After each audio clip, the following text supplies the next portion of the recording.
আবার তুই আইছিস?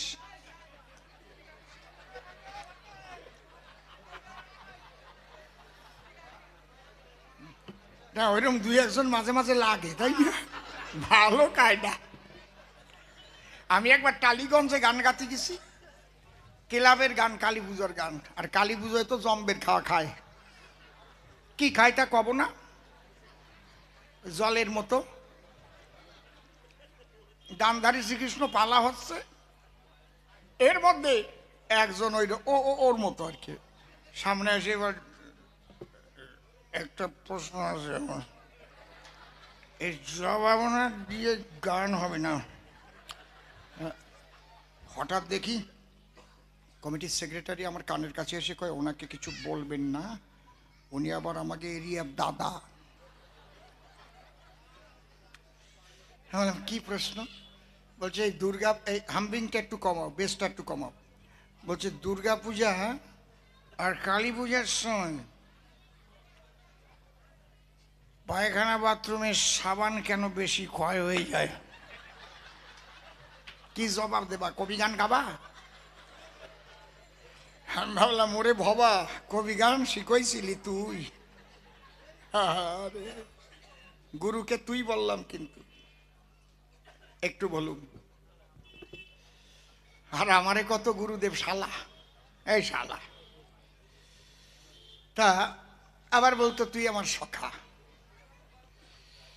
তা আমি ভবার ধ্যান করলাম, পাগল উদ্ধার করো আজকে, জবাব না দিলে আর গান গাওয়া যাবে না। প্রশ্ন কি, যে দুর্গা পূজা কালী পূজার সময় কেন পায়খানা বাথরুমের সাবান বেশি খরচ হয়ে যায়? ঝট করে বুদ্ধি পাগল দিয়ে দিস। আমি বললাম মনে পড়েছে, শোনেন। আগে যখন দুর্গা পূজা হতো, কালী পূজা হতো, তখন নূতন নূতন গান শিল্পীরা গাইতো, গ্রামোফোন রেকর্ড ছিল তখন, এরকম করে করে করে করে দিয়ে চালাতো। খুব ভালো ভালো গান ছিল সেই সময়, শান্ত পরিবেশ, তাই না? সাইনা মাগো রাজা হতে, রাজা হবার সাধে নাই মাগো। সেই পান্নালাল ভট্টাচার্যের, ঠিক বলছি তো নাকি?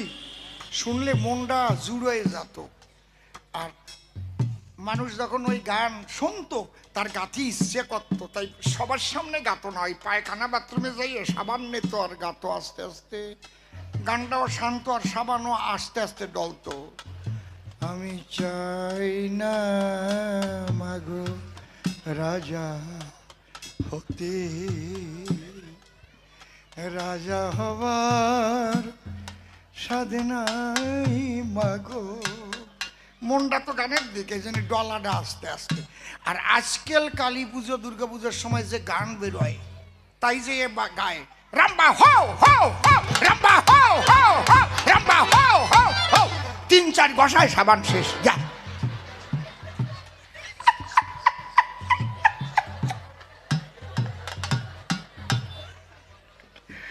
উনি আমার 1000 টাকা পুরস্কার দিয়েছে, বাঁচলাম।